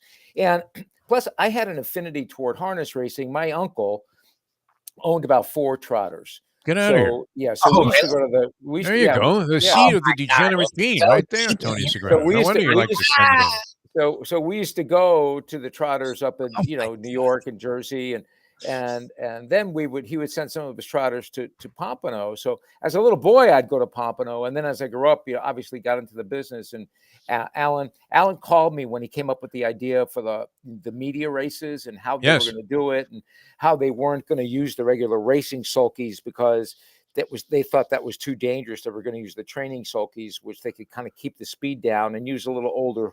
Some of the horses were older, most of them, if not all of them, were older to keep the speed down, but still make it a competitive race where people could have a lot of fun. And now, did you drive in a couple of these? Yeah, I won one year. Get out of here! Yeah. How many people were in the field? We probably had 10 people, 8 people, 10, something like 10 that. people were racing in a harness race and a regular harness race. Yeah, it was like Ben-Hur. I swear to God. You don't realize that's dangerous. Yeah. No, that's very dangerous. One of the great stories is, so I won the second year. the first year I came in. Well, like where'd you go? Wire to wire? What was your tactic? Come from behind? Yeah, kind of white. Well, there's no tactic here. You just the tactic. I mean, the horse was time, guiding me when I was doing it, and there were only 3 people in the field, and I lost to Julie Durda. The tactic, honest to gosh, when you do that race, the tactic is to not mess it up. Don't get into an accident. Don't screw it up for yourself. Don't get hurt. Don't get the horse hurt. Right. So my first year I won. This first year I came in second. The second year I won. The third year I came in. The entire race was disqualified because as we're making the third turn, right, there's like eight horses in the race. Yeah. 7 horses. Wow. 7 horses are making the turn. And the 8th horse, Craig Barnes ruined it. Couldn't control the horse, and Craig is going the other way. Instead of going the way we're going, he's doing counterclockwise. So everybody had to scatter. You had to like maneuver your horse, and he was an irascible type too, like not the type that would take that like laughingly. That's for sure. Absolutely. So it was. I loved it. It was great. There was nothing quite like that moment when the car would come out and the gates would fly open, right? And for those of you who don't know harness racing, the way they started is you need to get your horse's nose touching the gate of the car. Good luck with that. Yeah. So the car would slow down or speed up to make sure that they could get with every horse. And that in of itself, when that car was starting to speed up and now your horses are going pretty good, man, you're like your heart is pumping and you're extolling every ounce of strength between your hands and your upper body that you can to keep it under control, right? You know that the horse is going to kind of do what had you practiced? I mean, yeah. I trained for about a month actually. Really? I was into it. I loved it. It'd be a fun thing to jog a harness horse in the morning for a little workout or something. Yeah, it was great. In a field of 8 maniacs with no ability to guide the horse. I mean, I wouldn't even feel safe if Carmine Abbatello was in the. You have to remember the other 7 people were just as frightened as you were. So that makes it worse, Tony. I don't know. My experience was they had eliminated that. I guess feeling the heat of maybe some lawsuits and a lot of insurance problems. But they actually had miniature horses who were pulling sulkies in the race that I was in. Yeah. And I would have to say that it wasn't that easy to feel like you were in complete control of this thing. Right? I mean, the horse starts pulling out to the right there, and you're thinking, whoa, and it's not happening. It's not like all of a sudden I'm the Lone Ranger in there, So, it was rough. I can't imagine being in a regular race and then having the horse turn around. I mean, that might not have been one of Finkelson's better ideas, although he was a promotional giant, this guy. Now, were you in there with any New York Yankee greats in his office? Yeah, well, no, not in my races, but I was just going to mention that. Like, if you wanted to go, if you weren't a harness fan, but you were a Yankee fan, especially, you needed to go to Pompano because you could get every autograph and every picture you ever wanted. They all hung out there. Yeah. Oh my gosh, they all hang out there. Mantle, Ford, Barra, Mickey Rivers later on. Billy Martin, man, he would hoist a few. Man, yeah. They would. There was a time when Mickey was really struggling with gambling, and Steinbrenner would like make sure they put a tail on him and like say, okay, keep it under control. Steinbrenner owned trotters too. Yeah. So he owned Tampa Bay Downs for a while. Yeah. George was and some big time horse races. And horses. He has a big farm in Ocala. Yep. And he was very prominent and ran a few big time contenders and. At various grades of racing. So, I actually was at his farm and had made a deal with George Steinbrenner, believe it or not, to advertise on his horse racing show I was doing. And we met him in Ocala, and it was only like one hotel there at the time. And he owned that. It was like a Radisson or something. So he meets us and literally scratches out a deal on a napkin. He agrees to pay, some nominal amount of money for advertising, writes us a check on the spot, and then invites us out to his farm there for a barbecue that night. So, real gentleman away from, everybody thought he was just a real, kind of an asshole when he was the owner of the Yankees, which he might have been in that role, but outside of that, he couldn't have been any more of a gentleman, and was especially generous to the people that were involved in thoroughbred racing and I guess harness racing as well. Yeah. Listen, he was very affable. He knew how to work the media. Was it Kinsman Stable? Was that the name of his outfit? Kinsman? I don't recall. Might have been.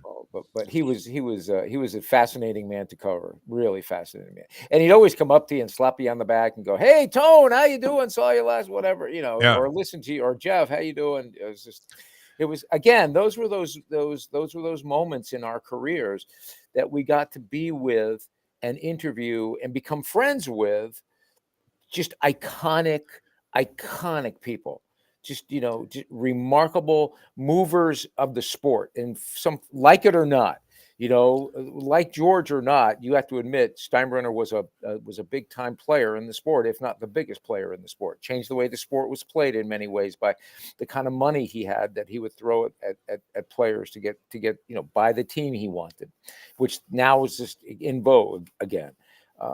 Just guys, it was bought the Yanks for $10 million. I mean, think about that from CBS, right? Yeah, from CBS. Another wise move made by network television executives. I remember the first time the people from Seinfeld had approached the Yankees and said, we're going to create a George Steinbrenner character, and how George didn't even know what Seinfeld was, and he goes, absolutely not, and they just said, screw it, we're going to do it, and they did it, and they sent the Yankees the first show that they kind of made reference to Steinbrenner, and George loved it so much and said, you could do this as often as you want. This is awesome. No, he had a sense of humor about himself if you caught him in the right mood. But if it was at one of those Yankee press conferences, where he was announcing yet another managerial dismissal, he was irascible, as we like to say. Tony Segreto with us. We're going old school with Tony Segreto, and we do this every Wednesday. Always a lot of fun, and part of the program that we find just to be absolutely fantastic is that it's backed by Catholic Health Services, an organization. I mean, you talk about respect, Tony. Could not have more respect for this organization than I do, and I know certainly you do as well. You're not the Lone Ranger. Most of South Florida, most of the people I speak with who have used Catholic Health Services, who've had to use Catholic Health Services, all, they just continue to rave and rave and rave about what they provide for this community, what they provided for their loved ones, what they provided for your mother. It goes well beyond rehab. Ladies and gentlemen, we talk about, it being the spot in the Southeast United States for stroke rehab, or as Defo mentioned earlier, coming off the tennis court, maybe it's a shoulder, a knee, whatever, getting that kind of rehab. This is about a group of people who are here to educate the community, who are here to react to the problems that you have physically, or, whatever the issue might be. But they're also here to educate, to be proactive, to prevent those things from happening. And if, God forbid, they do happen, you're in the best shape possible to recover maybe quicker than they would have ever thought, or you would have ever thought. And here's the other thing, and this is what we harp on. And ladies and gentlemen, for those of you who have loved ones in the hospital, how difficult is it to reach a doctor? How difficult is it to reach a nurse? With Catholic Health Services, one of the things they pride themselves in is making sure they include the family every step of the way. Because think about this, whatever happens to your loved one, whatever that is, it could be a knee, a hip, whatever it is, God forbid a stroke, that event right there impacts the entire family in some form or fashion. So the family should be involved. And what does it take when the patient comes home? How does the family take care of them? But most importantly, up to date, twice, 3 times a day. Your uncle, your aunt, your mother, your father, your grandmother, they're doing well. They're not doing good today. Maybe you should come see them. Maybe, hey, they're doing great. They want to say hi. They want some of your chicken soup, or some of your, spaghetti and meatballs, whatever the case might be. So think about Catholic Health Services if you haven't thought about them before. And if you have, think about them again. God forbid you need them. And just, listen to what we say, listen to what Defo experienced on a personal level, and you get the answer you want. These people are top-notch every day, every moment, every time a patient comes in. I mean, they instantly won over my brother. That is not an easy win. Yeah. Tony Segreto, impressing him with their efficiency, their graciousness, and their expertise, which is really what you're counting on. But the communication thing is huge. I remember got a call. I wasn't able to answer it. I was like broadcasting at the time. So right after the show, I pick up the phone. I hear a message. It's from a guy named Hector, who was supposedly one of my mother's doctors, right? So I call him back. I ask for Hector, and the people are kind of fumbling around. They say, "Hey, isn't Hector in Costa Rica?" Yeah, he left this morning. It's like, hey, guy's gone. I mean, can't find him with a search warrant. So you don't want that when it comes to medical care. And Not at all. wow, what a departure that is. I mean, to get with people that really know what they're doing and care about it. You couldn't put it any better, Tony, because it sounds like a cliche. Oh yeah, they really care about their clients. They really do, which is a great thing about Catholic Health Services. All right, we'll come back. We'll wrap things up with Tony Segreto, a little old school here on a Wednesday on the Defo Show. He's Mike Lubitz. I'm Jeff Deforrest, and back with more in a moment. Now that The time. it's 8:40. Poker is your game. You're covered in style, and you can play all your favorite Vegas-style games, including blackjack, craps, and roulette, in Hialeah Park's sizzling hot casino. Get a player's card when you walk through the door for all kinds of generous amenities, including our favorite, free play, when you come out to the ultimate casino and entertainment destination, Hialeah Park. These days, we're all looking for comfort anywhere we can find it. Thank goodness for Landlubbers Raw Bar and Grill in the Plantation location, because they are making sure you are as comfortable as possible. You're going to have the best wings in the world. You're going to have a great burger. You're going to have their amazing soups. Again, Landlubbers Raw Bar and Grill. It's nice and easy. Just go to landlubbersbarandgrill.com for both your pickup and free delivery. Thank goodness for Landlubbers for making you always feel right at home. Catholic Health Services is committed to care that changes as your needs do. Our full continuum of services is designed to be there throughout your care journey. If you need assistance with daily living, post-acute care following a serious health event, or additional medical care at home, we also offer skilled nursing and palliative and hospice care. Your care needs may change, but our commitment never does. Catholic Health Services, South Florida's #1 choice for post-acute and end-of-life care. Visit CatholicHealthServices.org. One thing that I love about you, Tony, and we discovered this over time, although it took a while to kind of realize what the heck was really going on there. As distinguished as you are, and as many people as you deal with your various committees that you're on, Orange Ball, this, that, boards of trustees of universities, deep inside, I mean, lurks. I don't know that it's a sick degenerate, but there is a degenerate nature, and nobody loves college football. I believe next to women's softball, college football is really the most passionate sport that you're all about, Tony Segreto. Is that not correct? I love it. Let's say we talk about being the intelligent degenerate, the one who doesn't say it out loud, but those are mutually exclusive, my friend. But there is no intelligent degenerate. If you're a degenerate, you've already shown a lack of intelligence or intellect. Defo and Lubie love kicking it old school with the legendary Tony Segreto.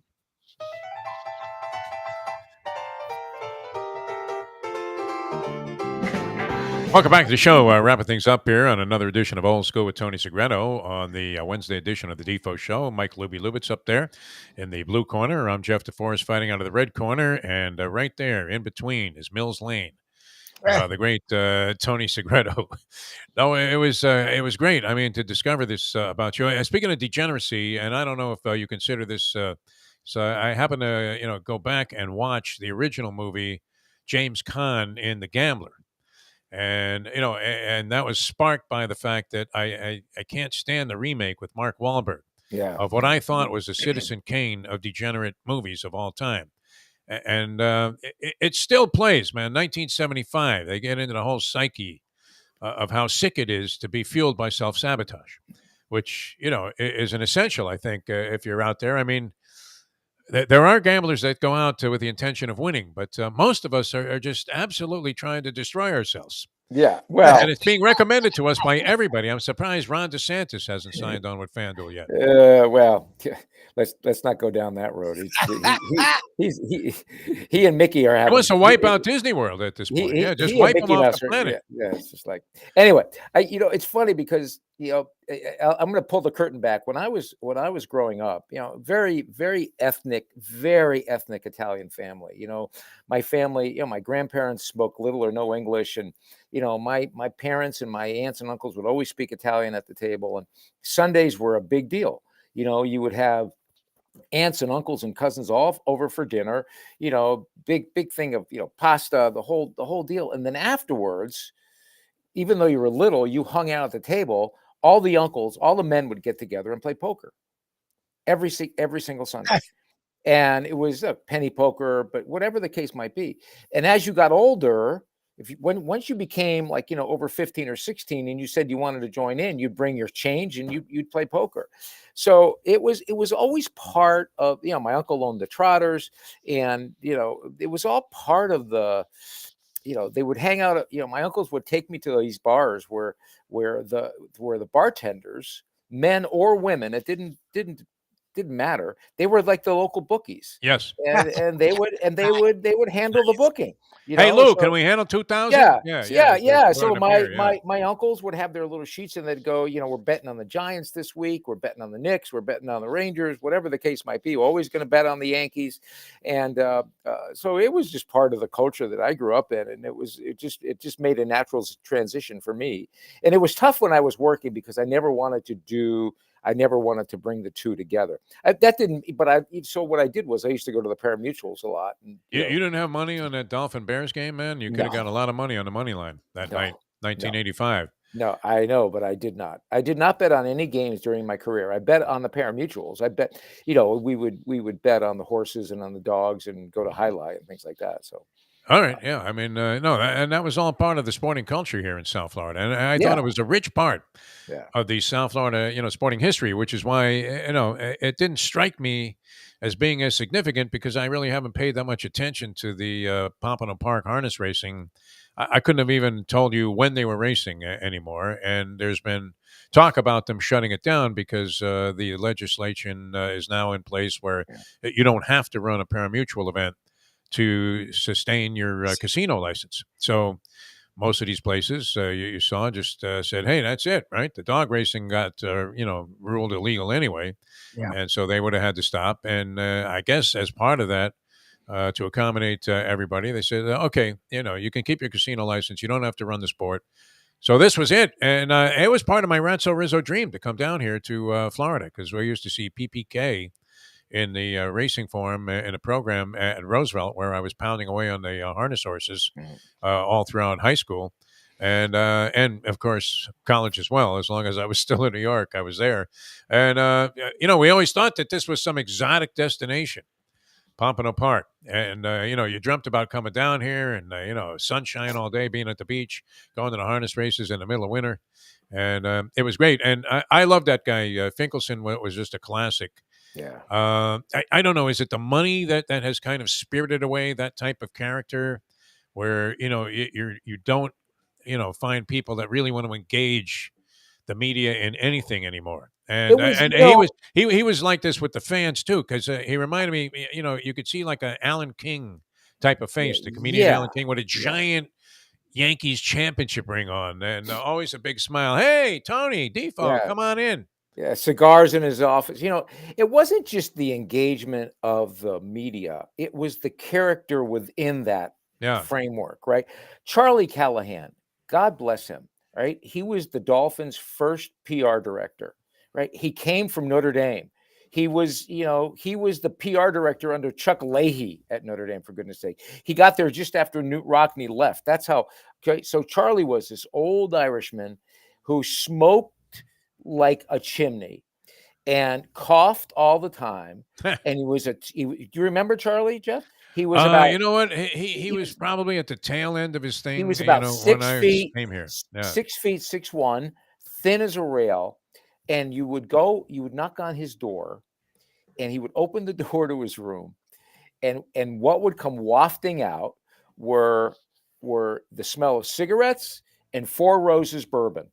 And he was just old. I mean, a classic, old school character, and had newspapers stacked up almost to the roof of the ceiling of the room he was in, of just old newspapers. And he'd invite you in, and he'd want to talk Notre Dame, and he'd want to talk Dolphins. And he was just a character, you know, and he would always, you always wondered if when you left him, if that was the last time you'd see him, because he always seemed like he was, you know, that he and the Lord were talking about a time, you know.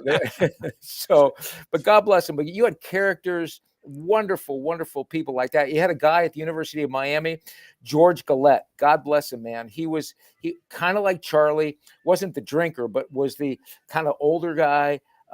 And always he was kind of that persnickety guy, but still such a character that you would have to deal with, and you'd have to convince him that what you needed was important, and he would always get it for you. And just great PR people that I was able to be blessed to be with. Professional. It was a different style. I mean, I wish those times would come back, because they're very Damon Runyon-esque in terms of the characters that were involved.